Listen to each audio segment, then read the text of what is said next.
Hello everyone, welcome back to my channel.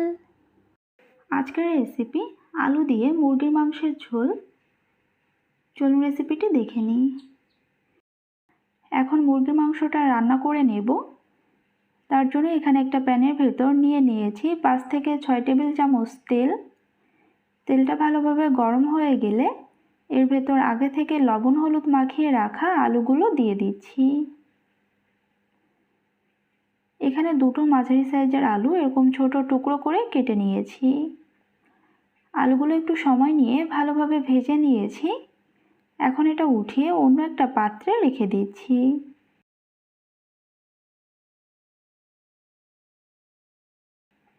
এবার এই তেলের ভেতর দিয়ে দিচ্ছি একটা বড় সাইজের পেঁয়াজ বাটা। পেঁয়াজটা নেড়ে চেড়ে কিছুক্ষণ ভেজে নিচ্ছি।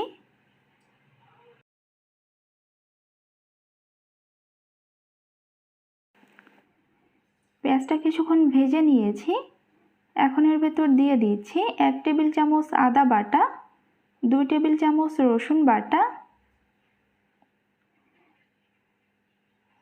এই সব কিছু নেড়ে চেড়ে মিশিয়ে নিচ্ছি।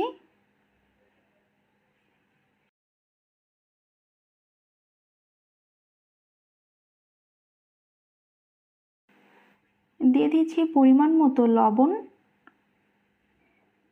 1 চা চামচ হলুদের গুঁড়া, দিচ্ছি 2 চা চামচ মরিচের গুঁড়া। মরিচের পরিমাণটা আপনারা আপনাদের পছন্দ মতো কম বেশি করে দিয়ে নিতে পারেন। এখন এই সব কিছু নেড়ে চেড়ে ভালোভাবে মিশিয়ে নিচ্ছি। এখানে একটু জল দিয়ে দিচ্ছি যাতে মশলাটা পুড়ে না যায়।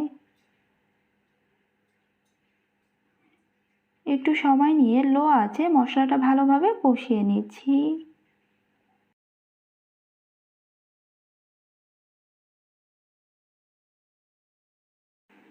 এখানে একটা তেজপাতা ছিঁড়ে দিয়ে দিচ্ছি।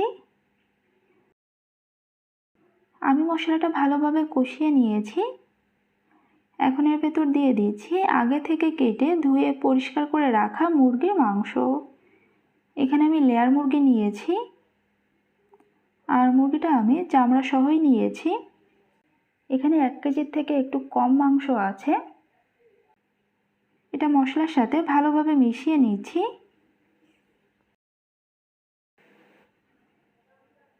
এই সব কিছু ভালোভাবে মিশিয়ে নিয়ে এটা লো আঁচে 10 মিনিট ঢাকনা দিয়ে রেখে দেব। 10 মিনিট পর ঢাকনাটা সরিয়ে নিচ্ছি, আর এখন এটা একটু নেড়ে চেড়ে নিচ্ছি। মুরগি থেকে কিন্তু জল উঠতে শুরু করেছে, আর মুরগি থেকে কিন্তু এখনও বেশ অনেকটাই জল উঠবে। এটা ভালোভাবে নেড়ে চেড়ে নিয়ে এটা আবারও 10 মিনিটের জন্য ঢাকনা দিয়ে রেখে দিচ্ছি।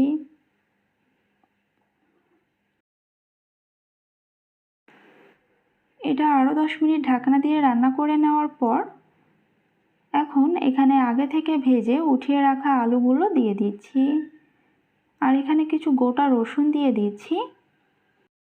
মাংসটা কষানোর সময় জল ব্যবহার করার কোনো প্রয়োজন নেই, কারণ মাংস থেকে যে জলটা উঠবে সেই জলেই মাংসটা ভালোভাবে কষিয়ে নেওয়া হয়ে যাবে।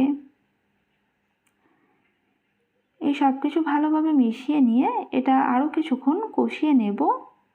আর এই পর্যায়ে এটা একটু পরপর নেড়ে চেড়ে দিতে হবে, তা না হলে কিন্তু তলায় লেগে যাওয়ার সম্ভাবনা আছে। তো মাংসটা আমি একটু সময় নিয়ে ভালোভাবে কষিয়ে নিয়েছি। এখন এখানে দিয়ে দিচ্ছি ঝোলের জন্য জল। আমি এখানে 3 কাপ মতো জল দিয়ে দিয়েছি, আর এই সব কিছু ভালোভাবে মিশিয়ে নিচ্ছি।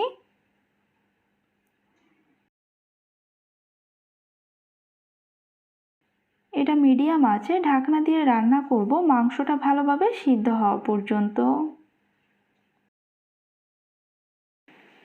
এটা কিছুক্ষণ রান্না করে নেওয়ার পর এই পর্যায়ে এখানে মুরগিতে যে ডিম হয়েছে সেই ডিমটা এর ভেতর দিয়ে দিচ্ছি।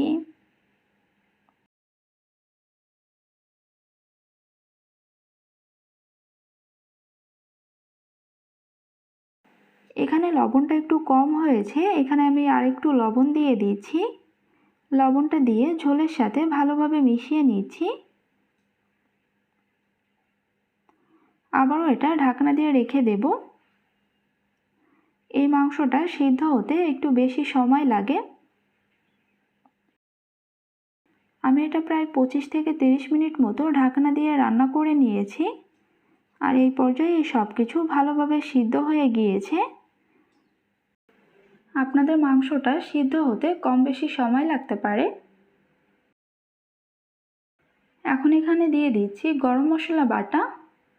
এখানে 4টে এলাচ, 2 টুকরো দারচিনি, 4টে লবঙ্গ আর হাফ চা চামচ গোটা জিরা জল দিয়ে বেটে নেওয়া আছে।